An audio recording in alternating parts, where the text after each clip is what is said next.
Recording is on. Perfeito. Certifique-se de ter parado a gravação antes de sair da reunião. Amém. Então, vai ser sobre as batalhas espirituais individual. Amém? Espero que todo mundo esteja conseguindo visualizar aí a apresentação em tela cheia. E vamos começar em nome de Jesus, tá? De Gênesis a Apocalipse, as escrituras identificam diferentes inimigos do povo de Deus, mas apontam consistentemente para três principais categorias de inimigos. Primeiro, o diabo. Segundo, o mundo caído e a carne. Tá? O mundo caído, segundo e terceiro, né? O mundo caído e a carne, ou seja, a natureza pecaminosa humana. Amém? Primeiro deles, Satanás, o inimigo espiritual. Desde o início, Satanás é apresentado como adversário principal do ser humano e de Deus. Ele é descrito como um enganador, acusador e destruidor. Gênesis 3, versículo 1 ao 6. Satanás, na forma de serpente, engana Eva, levando-a a desobedecer a Deus. Aqui ele introduz o pecado na humanidade. Jó, capítulo 1, versículo 6 ao 12. Satanás é apresentado como um acusador. Gente, coloca no mudo, por gentileza, o microfone, senão vai vir barulho, que eu vou colocar aqui no mudo. Quem não tiver no mudo, por favor, se puder colocar, eu agradeço. Peraí, deixa eu tentar aqui.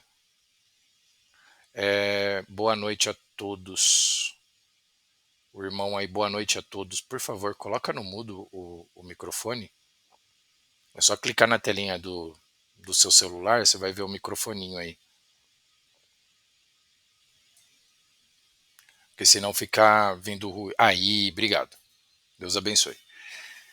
Jó capítulo 1, versículo do 6 ao 12. Satanás é apresentado como um acusador que procura destruir a fidelidade de Jó, mas está sujeito à soberania de Deus. Mateus capítulo 4, de 1 ao 11. No deserto, Satanás tenta Jesus, mas ele resiste ao diabo com a palavra de Deus. Inclusive, o próprio Satanás, ele tenta Cristo com a própria escritura, a audácia dele, né? João, capítulo 8, versículo 44. Jesus chama Satanás de pai da mentira e homicida desde o princípio. 1 Pedro, capítulo 5, versículo 8. Pedro adverte que o diabo anda ao redor como um leão procurando a quem devorar. Apocalipse 12, 9. Satanás é identificado como o grande dragão, a antiga serpente chamada Diabo e Satanás, que engana o mundo todo. Conclusão: Satanás é o principal inimigo espiritual, buscando separar o homem de Deus por meio do pecado, da mentira e do engano.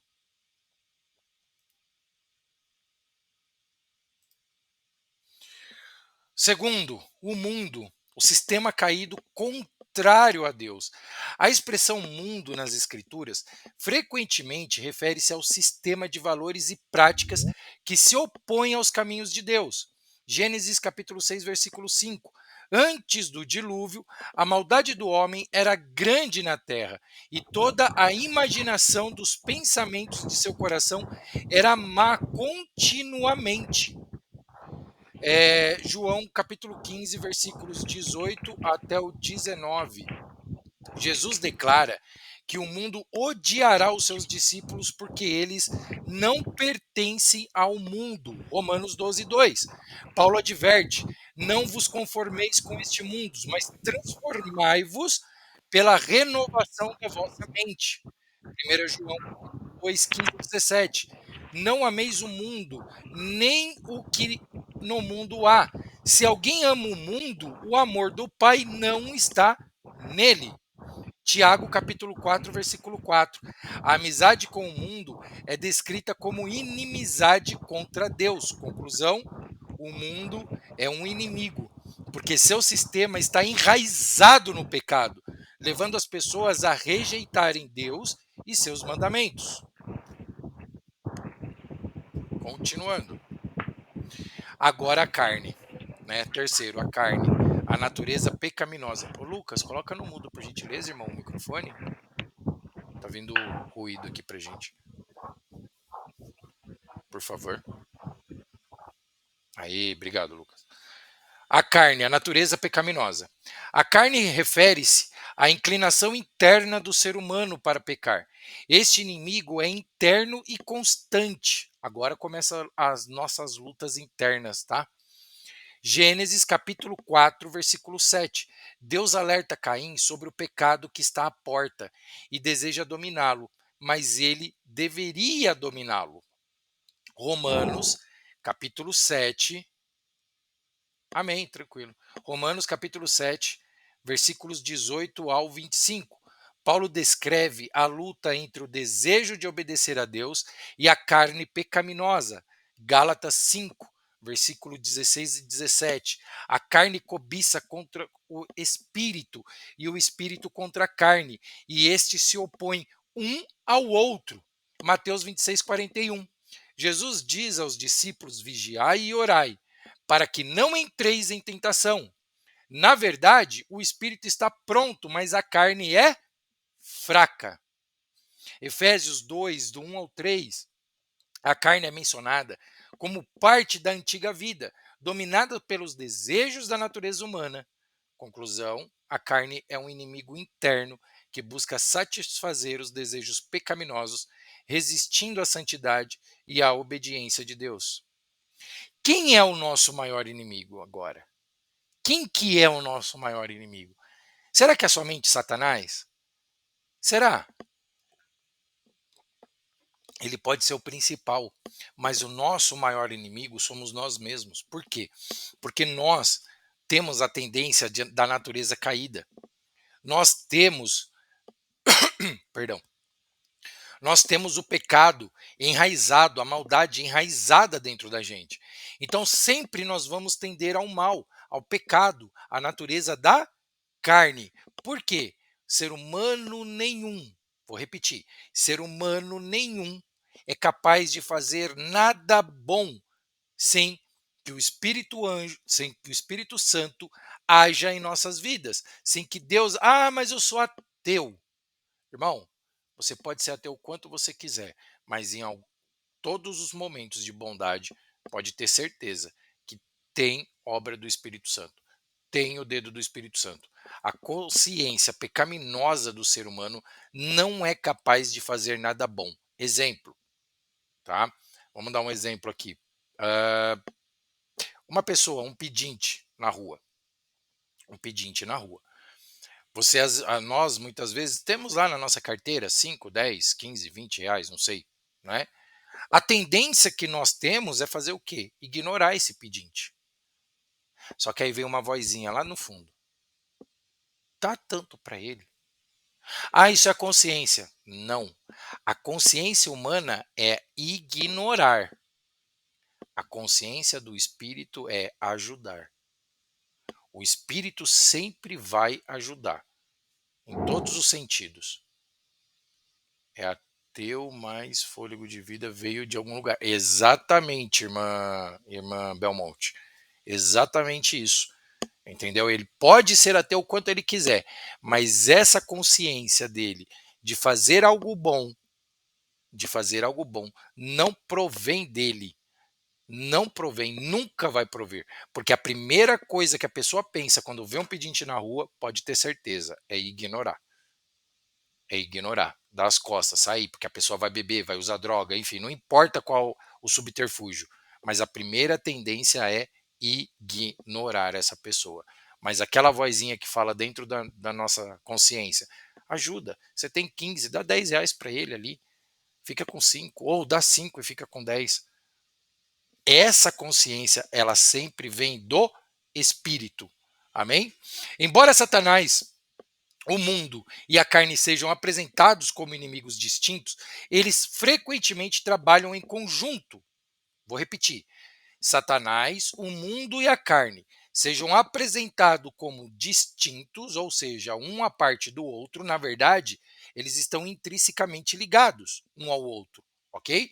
Eles sempre trabalham frequentemente em conjunto. No entanto, o maior inimigo é a nossa própria carne, pois ela é a porta que dá acesso às influências de Satanás e do mundo. Sem a carne pecaminosa, não seríamos suscetíveis às tentações externas. Jeremias 17:9. Enganoso é o coração mais do que todas as coisas e desesperadamente corrupto. Quem o conhecerá? Tiago 1, 14 e 15. O pecado nasce dos desejos internos que levam à tentação e, ao ser consumado, resulta na morte. Vitória sobre os inimigos. A Bíblia também garante que Deus nos dá o poder para vencer todos os inimigos. Contra Satanás, por exemplo, resistimos ao diabo firmando-nos na fé. Tiago 4, versículo 7. Contra o mundo. Contra o mundo, a fé em Cristo vence o mundo. 1 João 5,4. Contra a carne, vivemos no espírito e não satisfazemos os desejos da carne. Gálatas 5,16. Romanos 8,37. Em todas essas coisas somos mais que vencedores por meio daquele que nos amou. Conclusão: nosso maior inimigo é a separação de Deus causado pelo pecado. Mas a vitória está em Cristo, que nos libertou e nos deu autoridade sobre Satanás, o mundo e a carne. Se nosso maior inimigo é a carne, é a nossa carne, nossa natureza pecaminosa, isso indica que há uma falta de caráter de Deus em nossa vida. Essa ausência do caráter de Deus ocorre quando a natureza humana, inclinada ao pecado, não é transformada pelo Espírito Santo. Vamos explorar isso com mais um pouquinho de detalhe. Presta atenção. A partir do momento que nós estamos fora verdadeiramente do corpo de Cristo, é que eu não estou falando apenas de uma eclésia como essa, de uma reunião, de uma congregação. Não. Eu estou falando no sentido agora individual. Tá? Quando nós estamos, nós achamos que somos convertidos, mas não somos. Quando nós achamos que estamos em Cristo, mas não estamos, a nossa tendência é desviar o nosso caráter, fazer todas as coisas ruins que existem. Mas quais são as coisas ruins, Tony? Pode ser traição, pode ser mentira, pode ser uma pessoa nervosa, ficar xingando, brigando, arrumando contenda e tudo mais. Não importa. Não importa, porque qualquer coisa dessas e mais um pouco vai estar sempre intrinsecamente ligado. Intrinsecamente ligado. Amém? Pode falar, Alexei. Bem interessante. Posso fazer uma pergunta? Não quero te atrapalhar no fluxo de raciocínio, Tony. Essa questão da ausência de conversão é um ponto bastante complexo, né? Porque a natureza humana está associada a querer pecar. E aí a gente tem que entender, a natureza humana é o nosso cérebro, literalmente. Nosso cérebro e nosso sistema nervoso central e a cultura e tudo mais, e os hormônios e essas coisas todas, né? Então, literalmente um milagre de Deus a gente conseguir não cometer um pecado, certo? É isso mesmo? Certo? É isso mesmo. Vou dar um exemplo. Todo mundo aqui sente ódio? Raiva? Sim ou não? Sim. Coloca aí no chat. Todo mundo aqui sente raiva, ódio? Sim ou não, gente? Coloca aí no chat, por favor. Precisa ter vergonha de falar não, viu? Precisa ter vergonha de falar não. O irmão Reginaldo disse que não. Sim, sim. Amém. Pode falar, Reginaldo. Solta o microfone.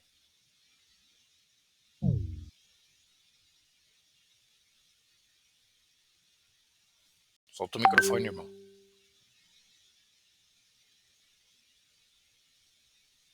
Irmão. Solta o microfone.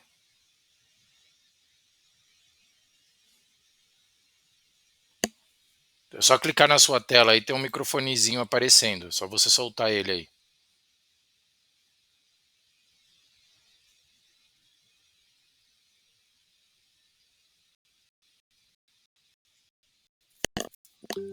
Bom, enquanto o Reginaldo não volta, o que eu quero dizer com isso?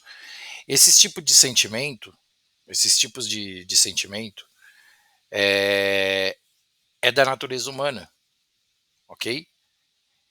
O que vai acontecer? Nós vamos ter que lutar, estando em Cristo, contra isso. Por exemplo, se eu sentir ódio contra o irmão Alexei, não está abrindo. Peraí.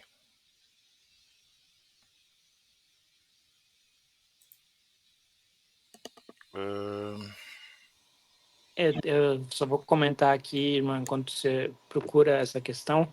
Na minha experiência cristã, com leitura das Escrituras e com oração, eu percebo que quanto mais eu estudo as Escrituras e estou em oração pedindo perdão, perdoando as outras pessoas, procurando viver uma vida em santificação, mais leve eu me torno. Então, a tendência, por exemplo, a ira cai bastante. Eu estava pesquisando agora há pouco quais são os pecados mais comuns que são feitos, por exemplo, dentro de um confessionário, né, católico. E é interessante porque está tudo associado, por exemplo, homens estão associados, tanto homens e mulheres estão associados à luxúria, mas a ira está muito presente no homem e a luxúria e a questão nas mulheres está muito associada à fofoca e inveja. Sim. E esses são todos mecanismos, tudo isso é mecanismo de sobrevivência, é o normal. Só que é esse que é o ponto que eu estava tentando puxar. Não é a competência humana que faz com que você cumpra a vontade de Deus, é o Espírito Santo de Deus operando na tua vida num processo de santificação e crescimento na fé para fazer essas boas obras. Então não é nossa capacidade, é Deus que tem que ter misericórdia de nós e nos trazer até Ele e nos dar essa capacidade, essa força, e aí vira um sistema de bola de neve, né? Você começa a andar com Deus, Deus anda com você, e assim vai, e vai, e vai, e aí você vai aumentando em santidade. E aí você vai sofrendo, vai vendo a consequência do pecado, vai buscando a Deus, e eventualmente alguém se desvia e se perde, outra pessoa vai continuando um caminho para Deus. Né? Então, essa natureza humana é o normal, só que a gente acha que o pecado é como se fosse uma gripe, ou como se fosse um, alguma coisa que a gente pudesse remover lavando as mãos, por exemplo, né? E é muito, muito, muito mais sério o pecado do que aparenta, é a nossa natureza, como o irmão falou, é o normal, é isso que. Quando a gente fala natureza, não fica uma coisa muito clara. Tem que ser especificado que é o nosso cérebro para sobreviver. Em sociedade, as pessoas, a fofoca, a ira, tudo isso tem um propósito dentro de uma sociedade: dominância, poder, controle, status social, valor pessoal, tudo visando reprodução, tal. Essas coisas são normais, só que o que é normal para Deus o que é normal para nós é uma abominação para Deus.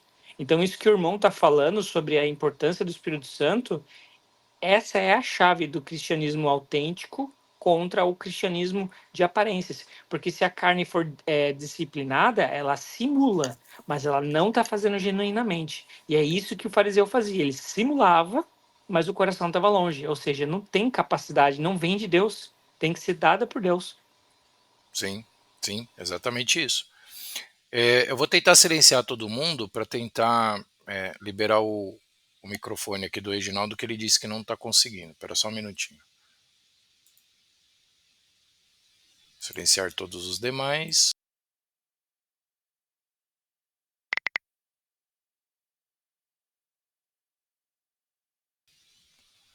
Tenta abrir, Reginaldo, agora.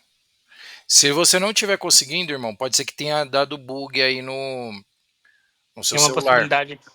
Ele pode Tem, não ter liberado. Ele pode não ter liberado o microfone no sistema operacional. Se foi pode ser, às Android vezes. é, não sei qual é o celular que o irmão está usando, tem que liberar o microfone dentro do aplicativo. Isso Sim, aí é lá na hora de instalar o aplicativo e tal. sim. Se não, tenta sair e entrar de novo, que às vezes pode ser algum bug e deve estar travado e às vezes consegue voltar. Enquanto isso eu vou seguindo, gente. Na hora que você conseguir, Reginaldo, eu paro. Na hora que o Reginaldo voltar, a gente tenta. Vamos lá.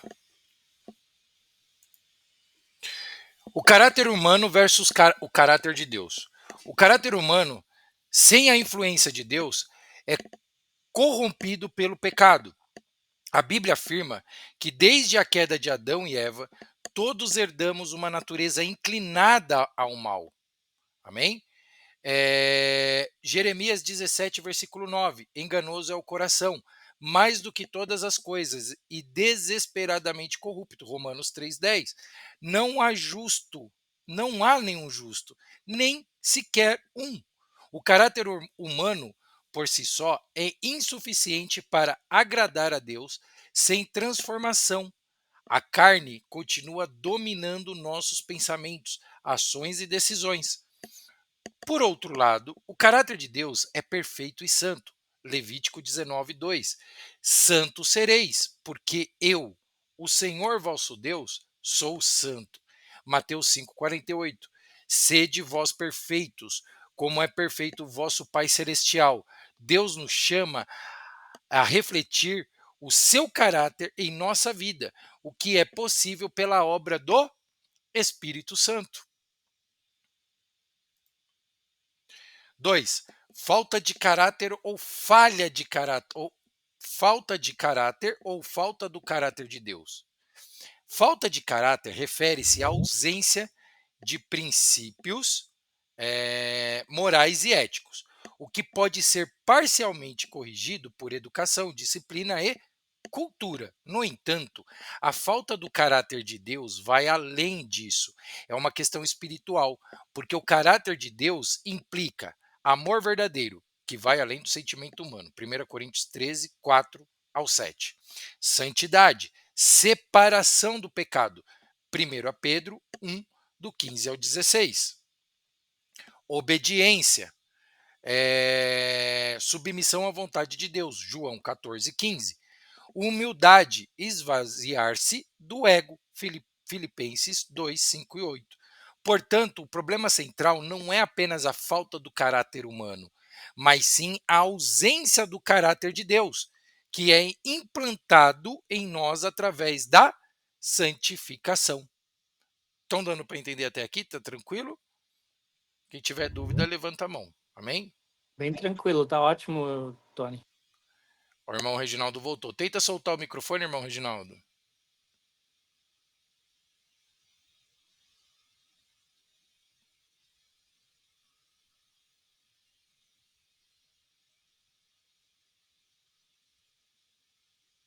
Acho que ele não vai conseguir. Vamos lá. Não abre. Irmão, deve ser alguma coisa na configuração aí do seu aparelho, porque tava o Alexei, o Renato, o Lucas, o pessoal consegue. Eu vou continuando aqui, tá? A gente tenta até o final. Aqui tá tranquilo. Amém. O caráter de Deus em nossa vida. O caráter de Deus em nossa vida. A carne resiste ao caráter de Deus, mas o Espírito Santo nos capacita a vencê-la. Essa transformação envolve nascer de novo. João 3, 5 e 6. Quem não nasce da água e do Espírito não pode entrar no reino de Deus.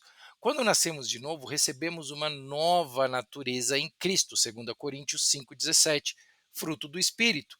Gálatas 5, 22 e 23. O fruto do Espírito é amor, alegria, paz, longanimidade, benignidade, bondade, fidelidade, mansidão, domínio próprio. Esses atributos são reflexos do caráter de Deus em nossa vida. Morte da carne. Romanos 8, 13. Se viverdes segundo a carne, morrereis. Mas, se pelo Espírito mortificardes a carne, as obras do corpo, vivereis. A transformação requer crucificar nossos desejos carnais. Gálatas 5:24. Santificação progressiva. 2 Coríntios, capítulo 3, versículo 18. somos transformados pela glória, somos transformados de glória em glória à imagem do Senhor. O papel do Espírito Santo. É impossível, vou repetir, é impossível desenvolver um caráter de Deus por esforço humano. O Espírito Santo é quem opera em nós. Filipenses 2, versículo 13. Deus é quem efetua em vós tanto o querer como o realizar, segundo a sua boa vontade. Romanos 12, 2. Transformai-vos pela renovação da vossa mente. A ausência do Espírito Santo resulta na prevalência da carne, ou seja, na ausência do caráter de Deus. Vou repetir a primeira frase para isso ficar bem claro. É impossível desenvolver o caráter de Deus por esforço humano. O Espírito Santo é quem opera em nós. Vocês vão ouvir muitas pessoas, já ouvem, né? Pessoas falando: ah, porque essa pessoa não tem caráter. Ah, porque traiu, vai trair sempre. Ah, porque não sei o quê. Ah, porque não sei o que lá. É falta de caráter. Não, não é falta de caráter. É desvio de caráter. Nós falamos aqui agora há pouco. Para um caráter, conceitos éticos e morais, a aula resolve. A aula resolve. Uma pessoa é ensinada quais são princípios éticos e morais, uma aula resolve, resolve fácil. Agora, ter o caráter de Deus é totalmente diferente disso. Entende? Não é que a pessoa não tem caráter, mas ela está desviada do caráter correto, que é o caráter de Deus. Ela está no caráter humano. E como está aqui no texto, é impossível desenvolver o caráter de Deus por esforço humano. O Espírito Santo precisa ser esse catalisador. Se o Espírito Santo não for o catalisador, não adianta, o ser humano não vai conseguir. Não consegue. E como que a gente desenvolve o caráter de Deus? Intimidade, coração contrito. É só assim. Ah, Tony, mas tem livre-arbítrio. Livre-arbítrio não existe. Quem acredita em livre-arbítrio, na boa, é acreditar em uma mentira sem precedentes. Ah, Tony, mas você está querendo dizer o quê? Que Deus ele nos obriga a servi-lo? Só um minutinho, Alexei. Deus nos obriga a servi-lo? Deus nos obriga a obedecê-lo? Sim. Sim. Não sou eu mais quem vive, mas Cristo vive em mim. Se Cristo vive em mim, as regras são dele, não são minhas. Mas Deus é educado. Aonde que está escrito que Deus é educado? Eu não estou falando que ele é sem educação, mas aonde que está escrito que Deus é educado? Deus ele não pede, ele manda. Pode falar, Alexei. Obrigado, irmão. Peço desculpas por interromper novamente o teu fluxo. Então, olha só que interessante. Ontem e hoje eu pude ver partes de um podcast com um cientista que é neurocientista, tá? E ele também tem informação, ele tem uma formação bem ampla. E ele fala que não existe livre-arbítrio, tá? E aí, se você pegar, por exemplo, psicólogos aí como o Elsen, pessoal que está associado a estudo de comportamento humano, eles vão falar que o comportamento humano é moldado pelo ambiente e pela genética. E esse cara falou exatamente a mesma coisa. Aí ele falou que não existe forma alguma de haver, de fato, livre-arbítrio. É impossível. Em nível atômico, em nível quântico, em nível de molécula, em nível de proteína, em nível de neurônios, em nível cerebral. Como o irmão disse, você pode moldar a pessoa num caminho cultural. Digamos, vamos ser todos samurais agora. Vamos ser todos monges Shaolin, vamos ser todos agora católicos, vamos ser todos agora protestantes. Você molda culturalmente um jeito de ser, um jeito de pensar, baseado na alimentação, baseado na região que você nasce, nas condições que você nasce.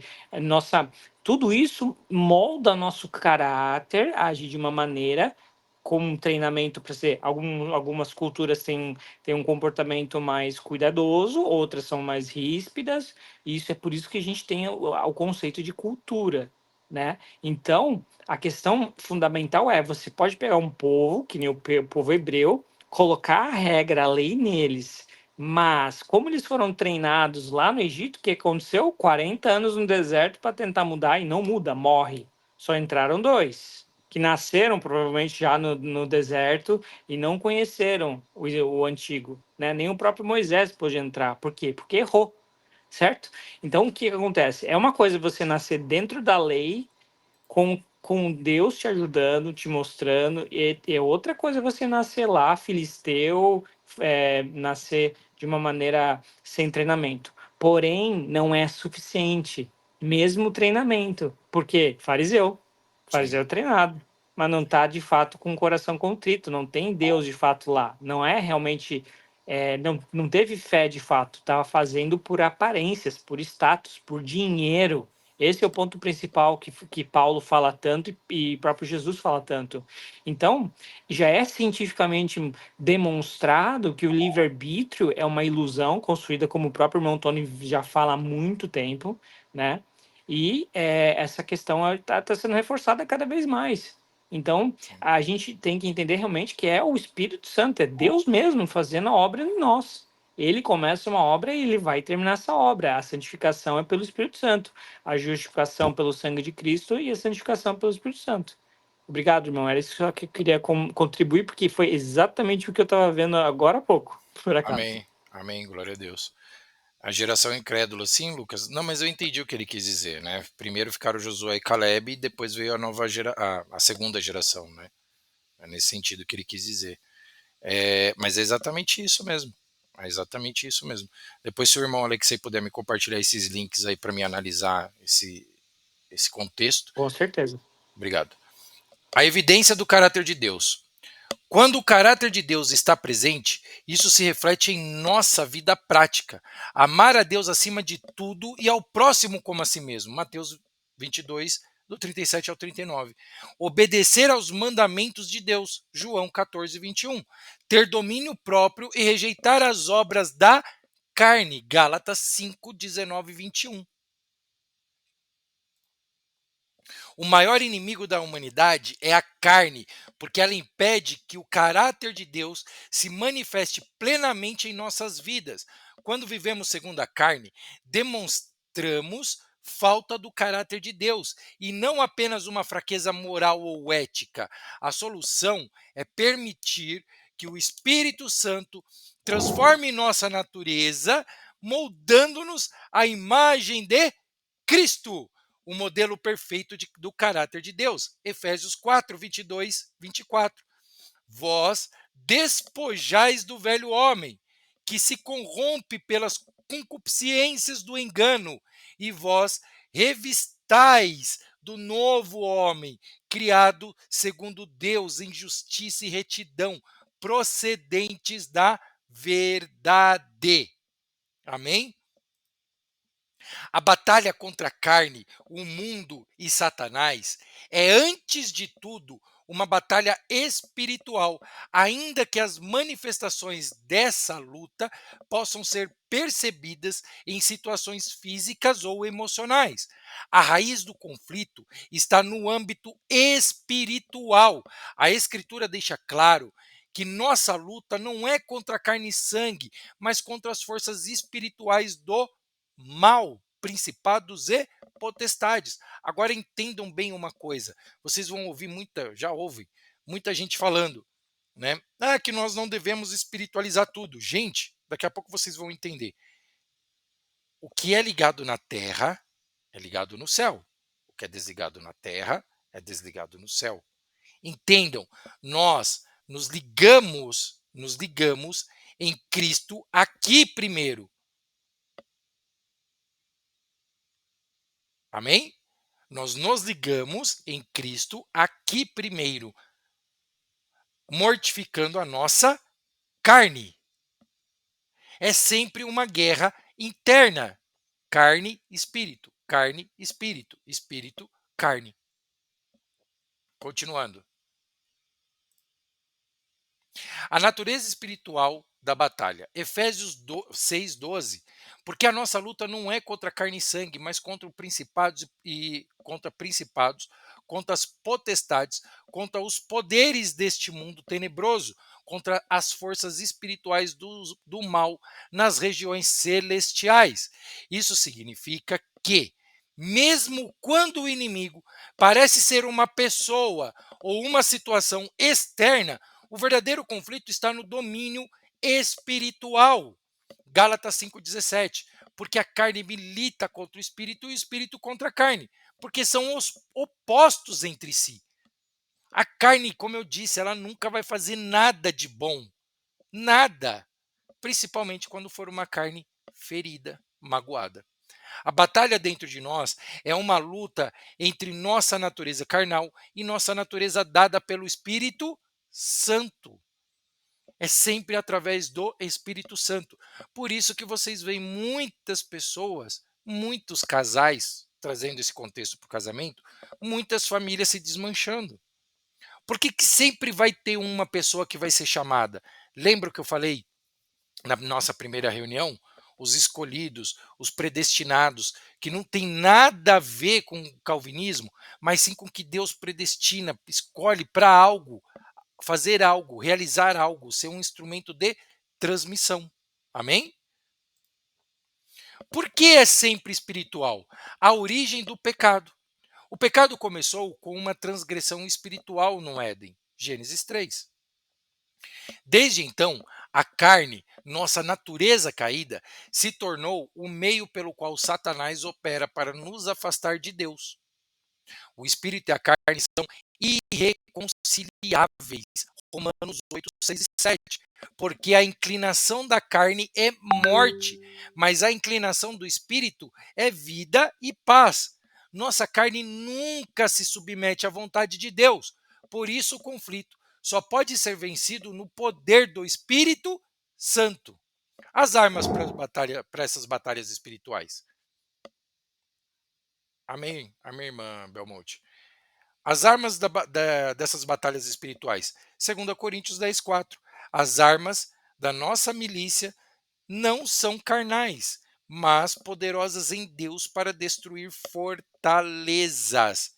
Isso demonstra que as ferramentas para vencer a carne e as tentações não estão em métodos humanos, mas no poder de Deus. Continuando. A vitória na batalha espiritual. Submissão a Deus. Tiago 4, versículo 7. Sujeitai-vos, pois, a Deus, resisti ao diabo e ele fugirá de vós. O primeiro passo é sempre se alinhar com Deus e reconhecer que ele é quem nos fortalece. Armadura de Deus. Efésios 6, do 13 ao 18. A armadura espiritual inclui a verdade, a justiça, o evangelho da paz, a fé, a salvação, a palavra de Deus e a oração. Essa armadura nos protege e nos equipa para resistir ao inimigo, inclusive em nossa luta interior contra a carne. Viver no Espírito. Gálatas 5,16. Andai no Espírito e jamais satisfareis a concupiscência da carne. Andar no Espírito é viver sob o controle e a direção de Deus, permitindo que Ele molde nosso Paz do Senhor, permitindo que Ele molde nossos pensamentos, desejos e ações. Amém, tranquilo. Mesmo quando a batalha parece ser contra algo ou alguém externo, ou mesmo dentro de nós, ela é essencialmente espiritual. Deixa eu só colocar no mudo aqui o microfone do irmão ou da irmã. Só um minutinho, gente.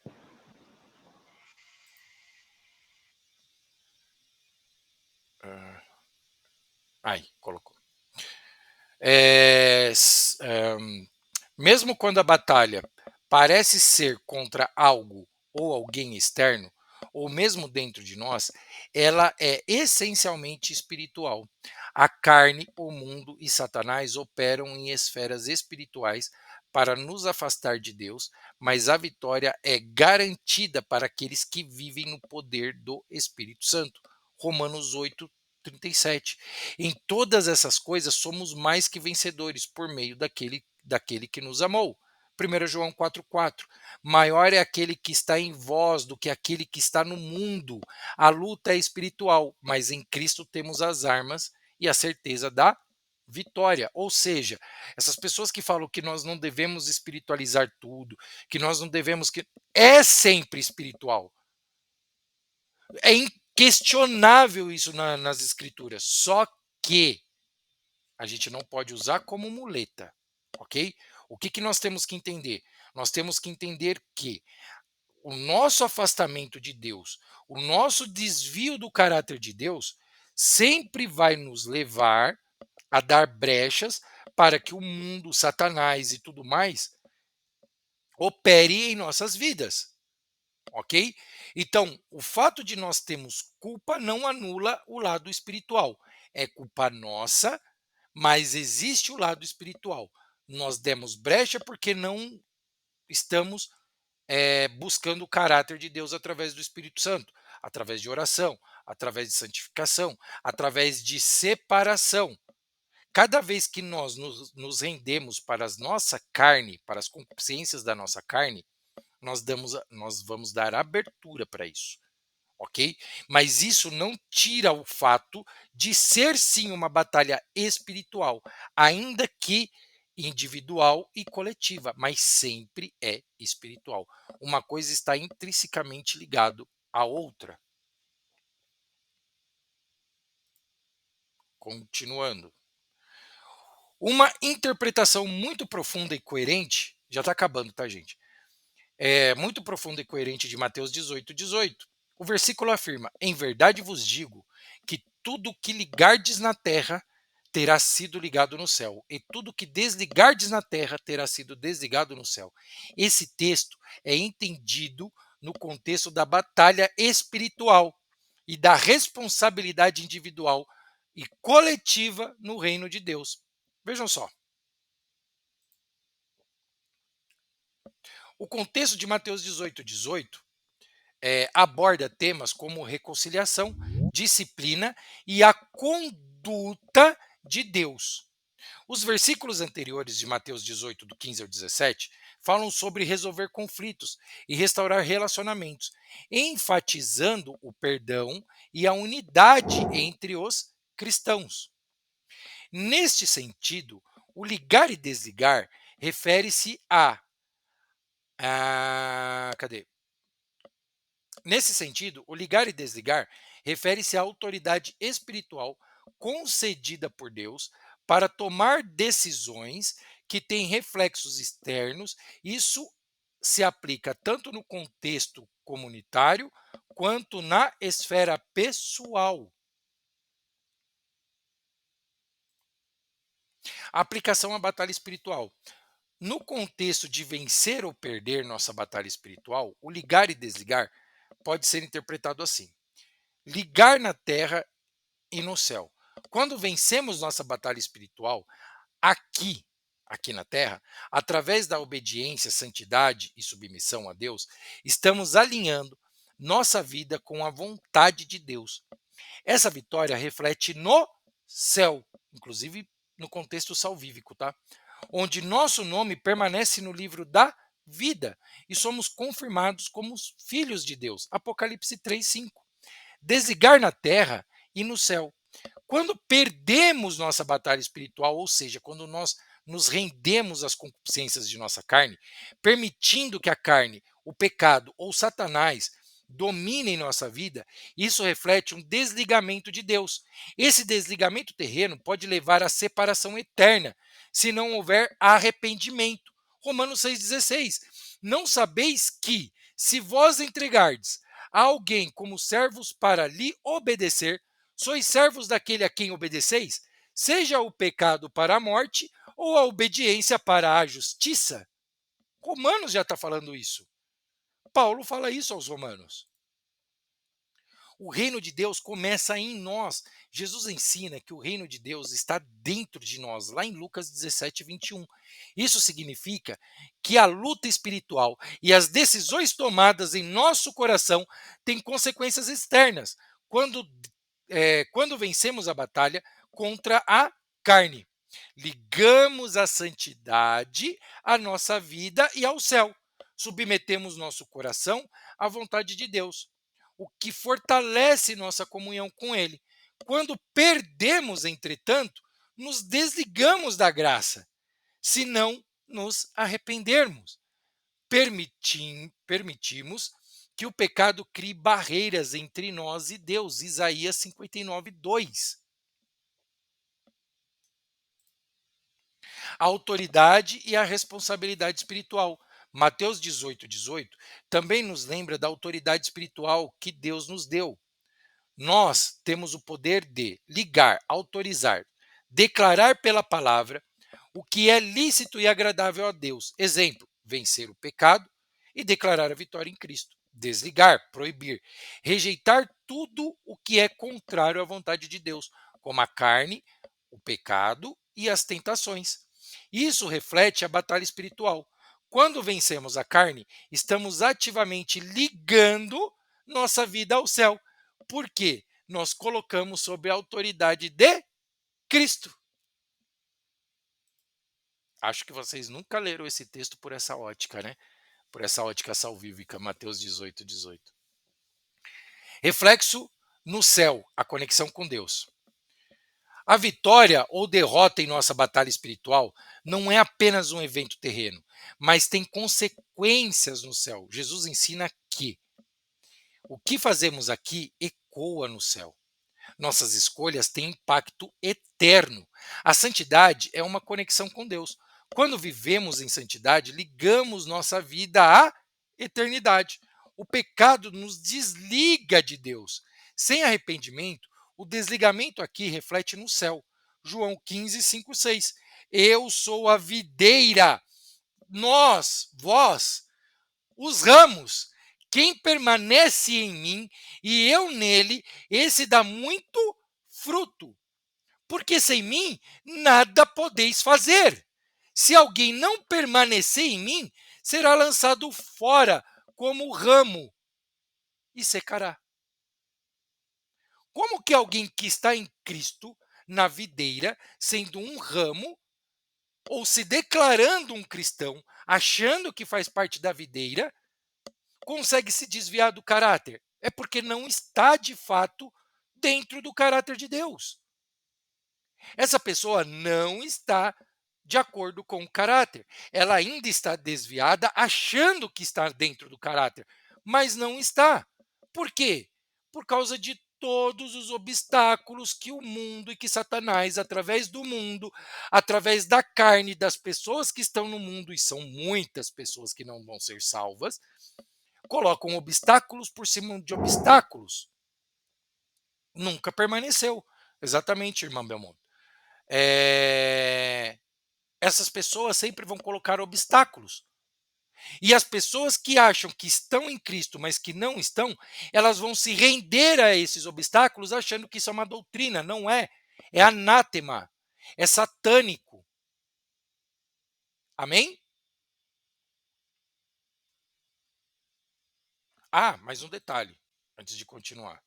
Não pensa vocês, vou repetir, não pense vocês que a partir do momento que nós somos ramos, estamos na videira, não pense vocês que vocês são gentil não, viu? Não existe. Vou repetir. Não tem a menor possibilidade, biblicamente falando, de um ramo que está na videira ser gentil. Ah, porque eu sou gentil. Não existe isso. Ou você está na videira e gera frutos de acordo com a videira e cumpre os mandamentos de Cristo conforme estabelecido, ou você sempre vai ser gentil. E gentil é um povo que era pagão, era um povo afastado. Amém? Era um povo que não conhecia Cristo. Então, cuidado quando vocês falam, porque eu sou gentil. Não.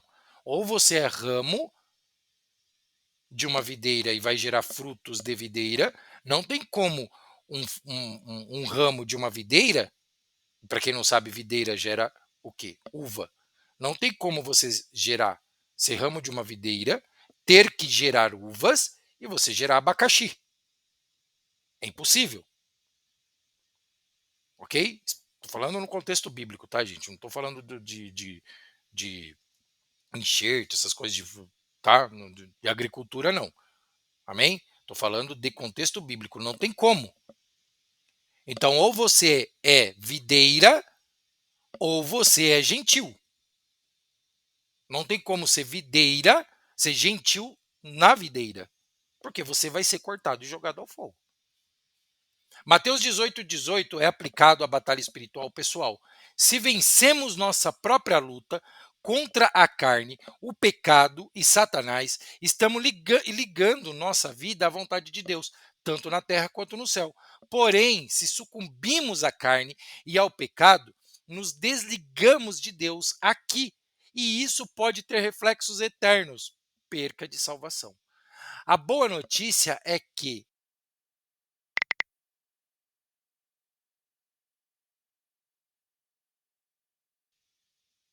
não sei quem colocou no mudo aí. Estão me escutando agora? Vocês escutaram a parte que eu falei a parte que eu falei da videira? Sim, Tony. Foi só. Acho que deve ter dado 5 segundos no máximo. Ah, tá. Então vamos lá. Vou voltar do começo, tá? Mateus 18:18 é aplicado à batalha espiritual pessoal. Se vencemos a nossa própria luta contra a carne, o pecado e Satanás, estamos ligando nossa vida à vontade de Deus, tanto na terra quanto no céu. Porém, se sucumbimos à carne e ao pecado, nos desligamos de Deus aqui. E isso pode ter reflexos eternos, perca de salvação. A boa notícia é que em Cristo temos a autoridade e o poder para vencer. Quando vivemos em obediência e submissão ao Espírito Santo, ligamos nossa vida à eternidade com Deus. Romanos 8:37. Em todas as coisas, porém, somos mais que vencedores por meio daquele que nos amou. Deixa eu mudar aqui. Conclusão. Finalizando, pessoal. A nossa maior batalha é espiritual, travada dentro de nós, entre a carne e o espírito. Como está escrito, porque a carne milita contra o espírito e o espírito contra a carne, porque são opostos entre si. Gálatas 5:17. Vencer essa luta é alinhar nossa vida com Deus, ligando-nos à eternidade, pois tudo que ligardes na terra será ligado no céu. Mateus 18:18. Perder significa desconexão espiritual, refletindo no céu, pois a inclinação da carne é morta, é morte, mas a inclinação do espírito é vida e paz, vida eterna. Romanos 8:6. Portanto, devemos nos apresentar a Deus. Rogo-vos, pois, irmãos, pelas misericórdias de Deus, que apresenteis os vossos corpos por sacrifício vivo, santo e agradável a Deus, que é o vosso culto racional, e não vos conformeis com este século, mas transformai-vos pela renovação da vossa mente, para que experimentais qual seja a boa, agradável e perfeita vontade de Deus. Romanos 12, de 1-2. A vitória é certa quando vivemos em Cristo, como declara as Escrituras. Em todas estas coisas, porém, somos mais que vencedores por meio daqueles que nos amou. Glória a Deus. Aleluia. Aleluia. Amém? Alguém tem alguma coisa para falar, meu gente? Excelente aula, estou muito feliz. Glória a Deus. Eu acho que vocês nunca leram Mateus 18 por essa ótica, né, de contexto salvífico. Só que lá é bem claro, quando há dissensão, e é o exemplo lá, né, do texto, e a pessoa lá não abaixa a cabeça, né, não circuncisa o coração, ele deve ser expulso e considerado como um publicano. É exatamente sobre isso. A partir do momento que nós não temos, só prego Davi e Golias, verdade, irmã. A partir do momento que nós não temos o entendimento que o nosso coração deve ser totalmente contrito para Deus, para que o Espírito Santo possa agir como catalisador para nos levar cada vez mais ao nosso relacionamento com Deus, nós estamos nos rendendo ao mundo, nós estamos fazendo a vontade do mundo, nós estamos apenas nos distanciando, nos condenando literalmente. Literalmente. A Bíblia diz que nós devemos dar nossa vida pelos nossos irmãos. Eu vou deixar uma última pergunta, eu não quero que vocês respondam. Para reflexão mesmo. Quem que já deu a vida por você? Quem que já deu a vida pelas suas dores? Isso não é pregado. É pregado o livre-arbítrio. Quem que já deu a vida por você? Pela situação que você está passando hoje na sua vida, seja ela qual for. Quem está dando a vida para você? Eu errei essa semana. Eu cometi um erro grave. Muito grave.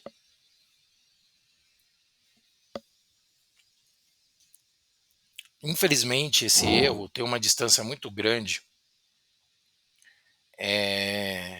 entre eu e essa pessoa que eu conheço. Tem uma distância muito grande que eu não posso.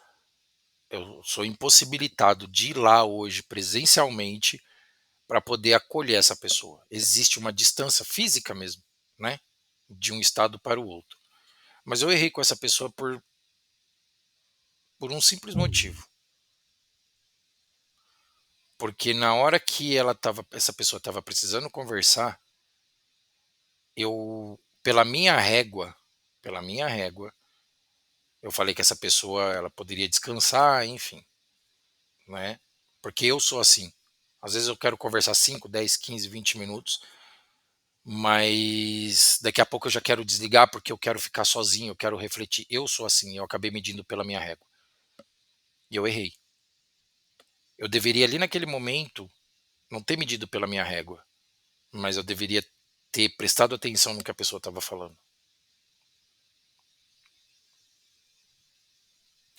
Eu quero trazer esse exemplo para vocês porque prestem atenção no que as pessoas falam.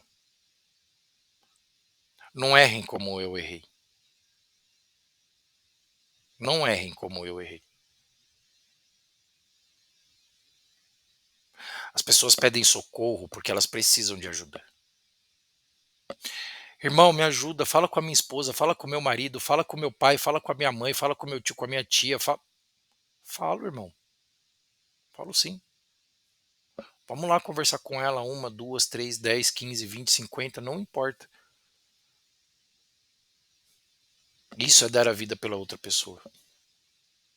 Irmão, pelo amor de Deus, me ajuda. Eu tô passando por uma situação assim, assim, assado. Cara, eu tô. Ó, irmão, eu tô lascado, tô na lama, eu tô precisando de ajuda, eu tô precisando de alguém, pessoas que acreditem em mim, sabe? Irmão, vamos, tamo junto. Isso é dar a vida pelas outras pessoas. É claro que a gente sabe que no meio do caminho tem pessoas que abusam, mas pessoas que abusam, elas dão indícios, né? E quando a gente percebe que as pessoas estão abusando, não precisa fazer nada de mal, é só chamar a atenção, falar, olha, presta atenção, você pediu ajuda, nós estamos te ajudando, você está abusando da boa vontade. Então é assim, a partir de agora, ou você se conserta e a gente continua te ajudando, ou simplesmente vai chegar uma hora que não vai dar.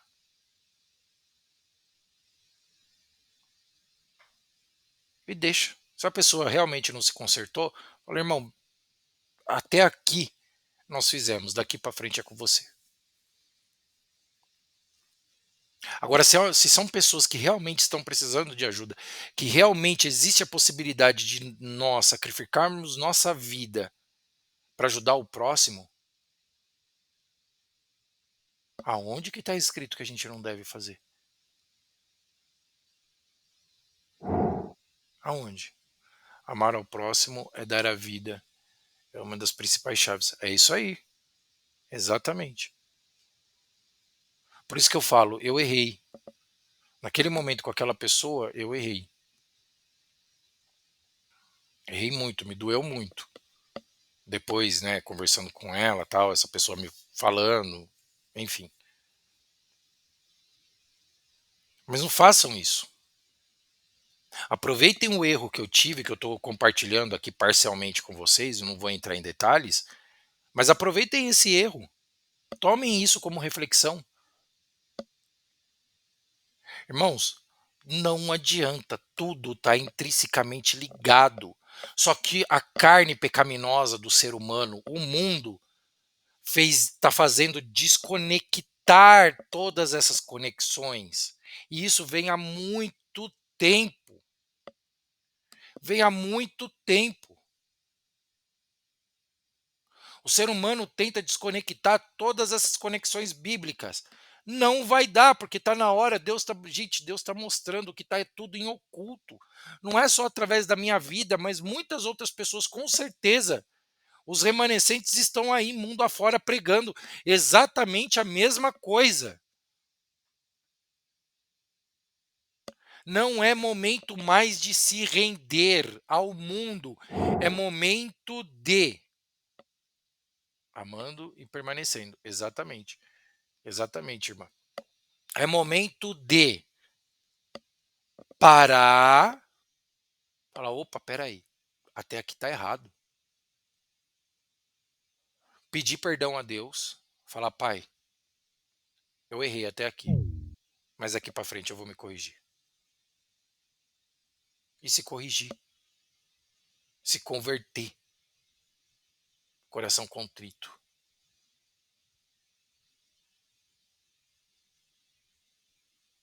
É isso que precisa ser feito.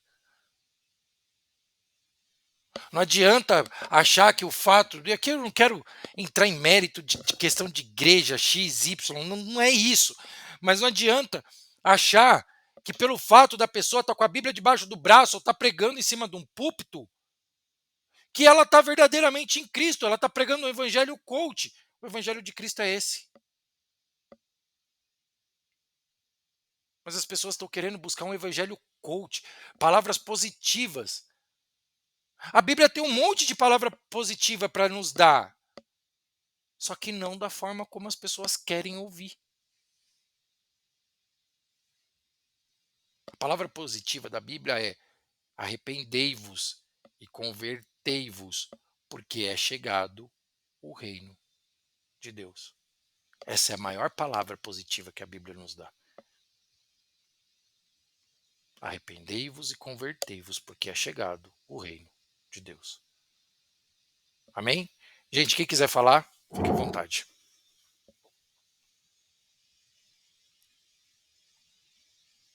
Eu só estou preocupado com o irmão Reginaldo, que não conseguiu abrir o microfone. Alguém tem alguma coisa para falar? Não? Todo mundo em paz? Acabou já. Essa apresentação foi muito boa. Acabou.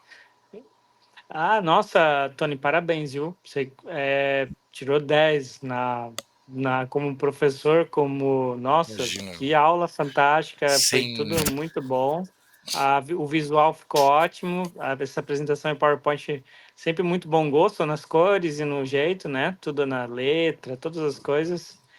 Olha, fiquei muito, muito feliz de participar dessa aula, desse momento, desse encontro nosso aqui para aprender. Foi Amém. muita Bíblia, foi uma surra de Bíblia, muita passagem, muita coisa. Então, assim, eu me senti mais leve com a aula, depois da aula. Estou, assim, extasiado de felicidade por estar aqui.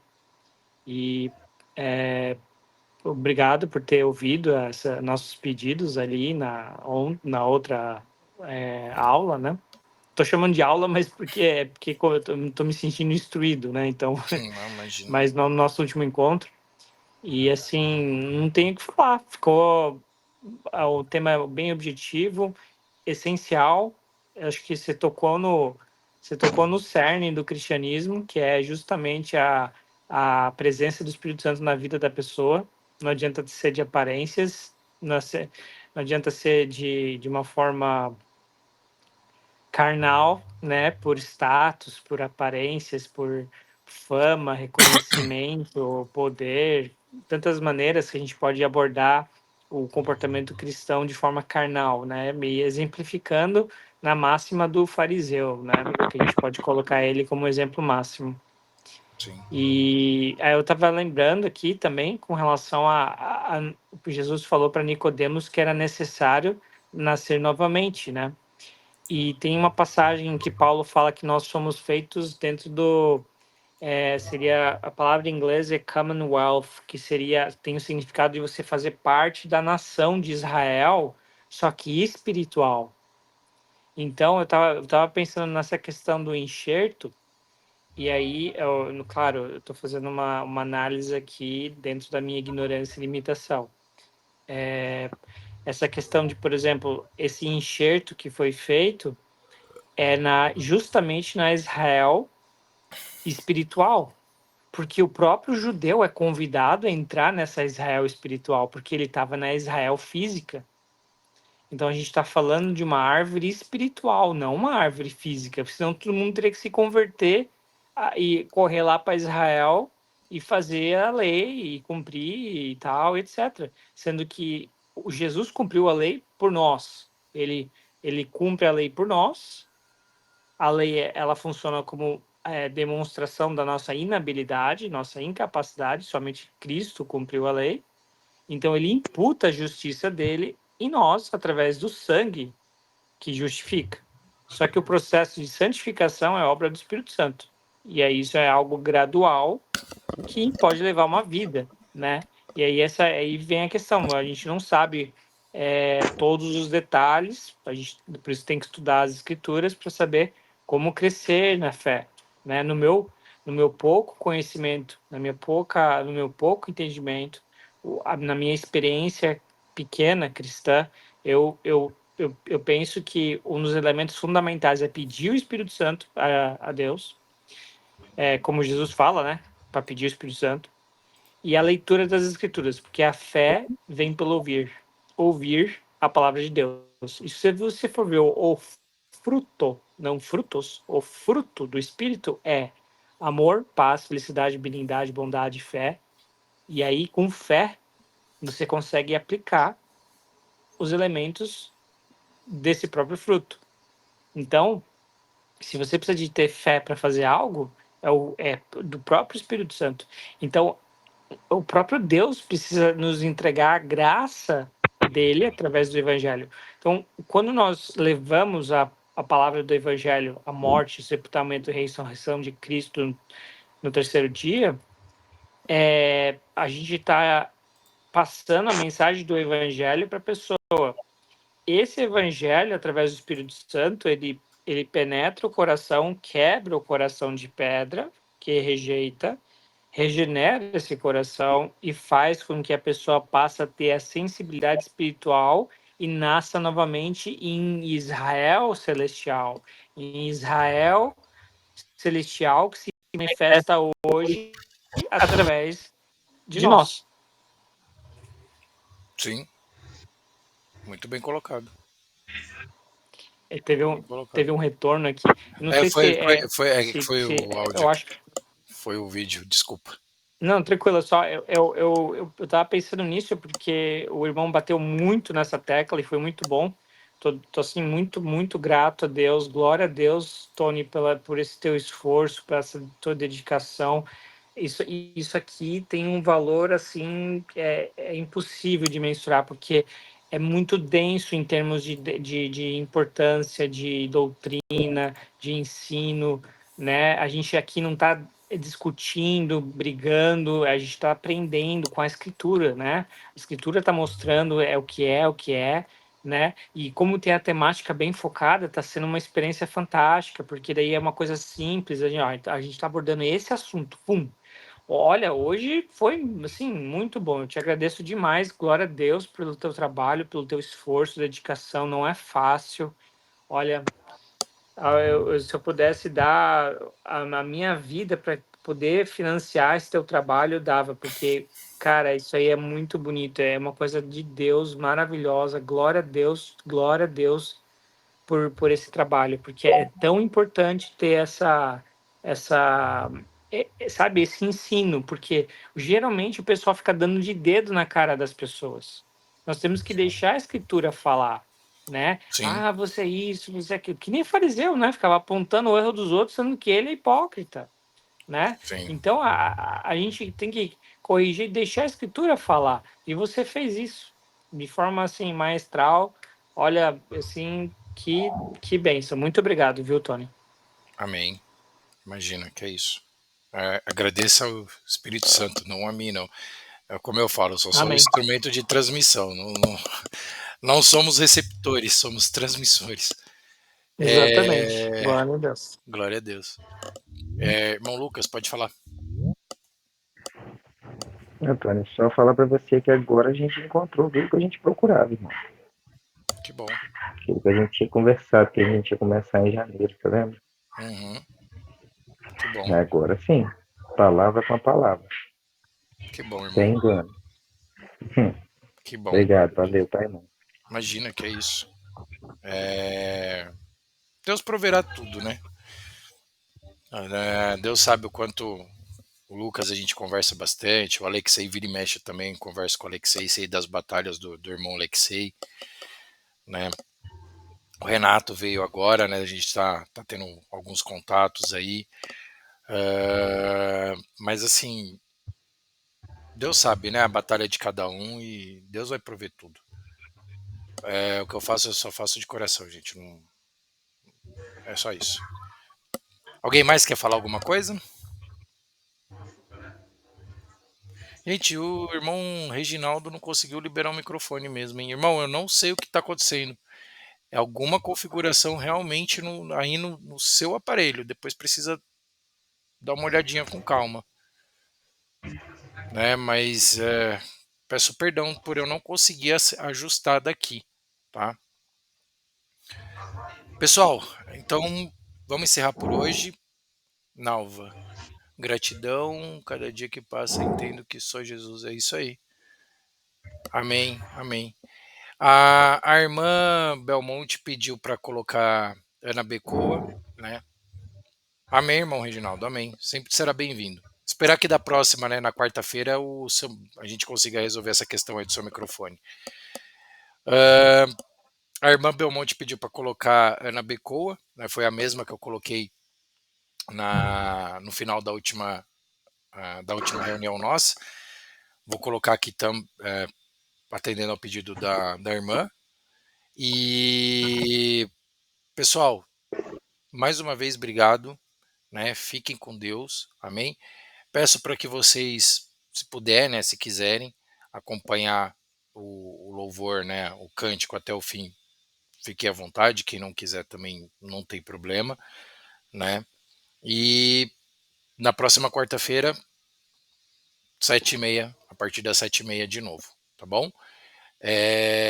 Eu vou começar a mandar esse link separado, porque deu muita confusão aí, enfim. Dias de quarta não vou conseguir participar. Mas, amém, sem problema, irmão Nalva. Tranquilo. Tranquilo. Vou soltar aqui então o louvor, tá? Peço para que quem puder acompanhar, acompanhe. Vale muito a pena, né?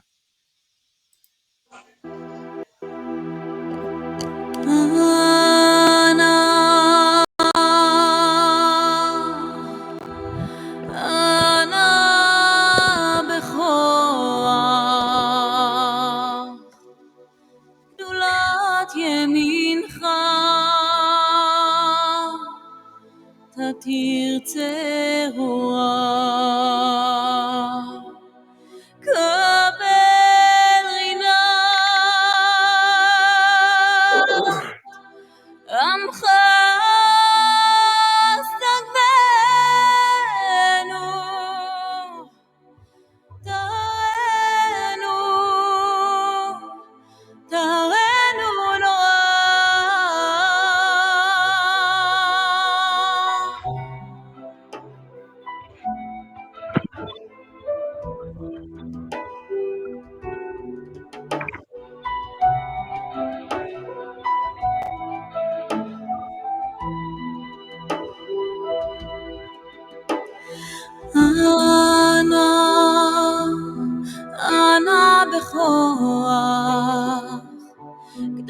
זולת ימינך, תתרצה רוח, קבל רינת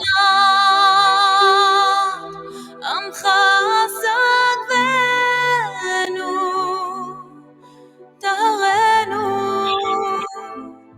טהרנו נוח, וענה בכוח גדולת ימינך, תתרצה רוח, קבל רינת עמך סגבנו, טהרנו נוח, נא גיבור דורשי ייחודך, כבבת שומרי, ברכם תרם, רחמי צדקתך, תמיד גומלם, חסין קדוש, חסין קדוש, ברוב טובך נהל עדתך, יחיד גאה לעמך פנה, זוכרי קדושתך, שבתנו קבל, ושמע צעקתנו, יודע תעלמות,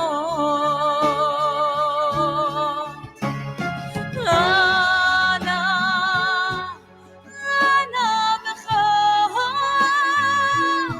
גדולת ימינך, תתרצה רוח, קבל רינת עמך סגבנו,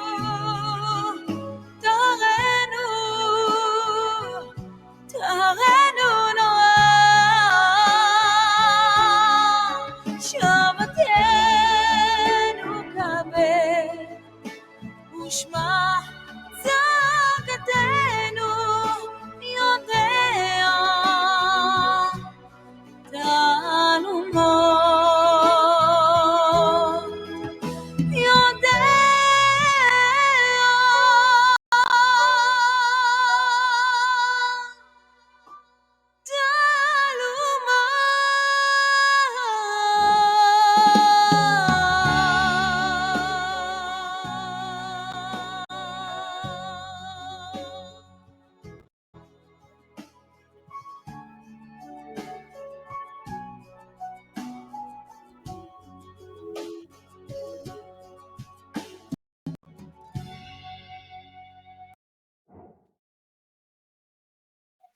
Glória a Deus.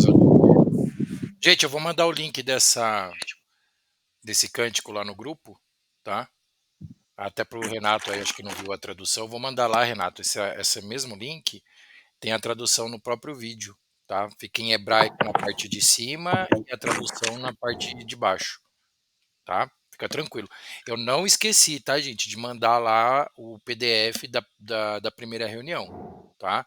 Fiquem tranquilos que eu vou mandar. Só tô deixando ele mais bonitinho, né, para colocar em PDF, já que vocês vão arquivar, né, porque eu salvei aqui para mim como rascunho. Então, para mim, aqui na hora eu estava vendo.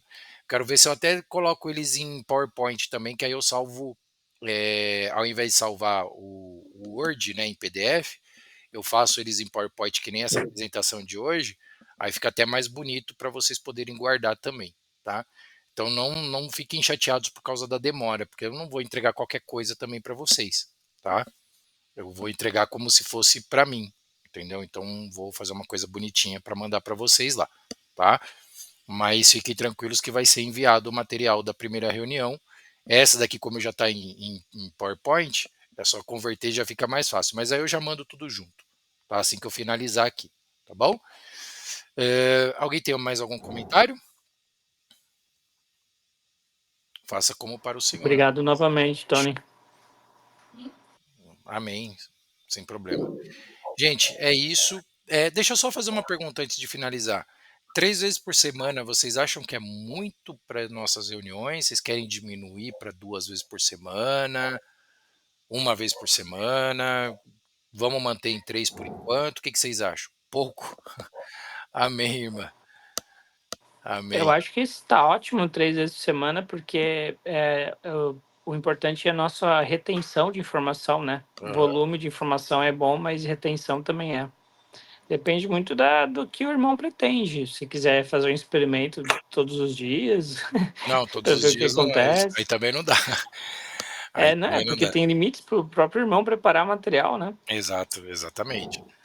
Acho que 3 vezes tá bem equilibrado, né, irmã? Não, maravilha. Se 3 vezes por semana tá bem equilibrado, maravilha. Se alguém tiver alguma sugestão, quiser fazer o teste, né, uma semana ou 2, da gente fazer 2 encontros apenas, fala para me chama no privado, fala: "Ô Tony, vamos testar aí 2 semanas, ver como que fica", tal, não tem problema. Tá, como tá começando, né, como tá tudo começando, o padrão é 3, mas, né, a gente pode buscar ou manter esse equilíbrio de 3 ou diminuir. Aumentar não, gente. Aumentar realmente aí fica cansativo para todo mundo. E aí não fica legal, tá?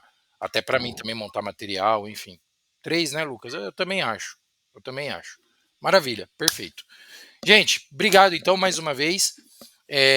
Eu vou pedir para vocês saírem, né? é, Porque eu estou gravando e eu quero entender como que eu vou salvar essa gravação agora, tá? Então eu agradeço a vocês mais uma vez. Obrigado, Deus abençoe a todos e até quarta-feira a partir das 7h30. Amém? Obrigado, gente. Fica com Deus, viu? Deus abençoe. Boa noite, Nalva. Deus abençoe.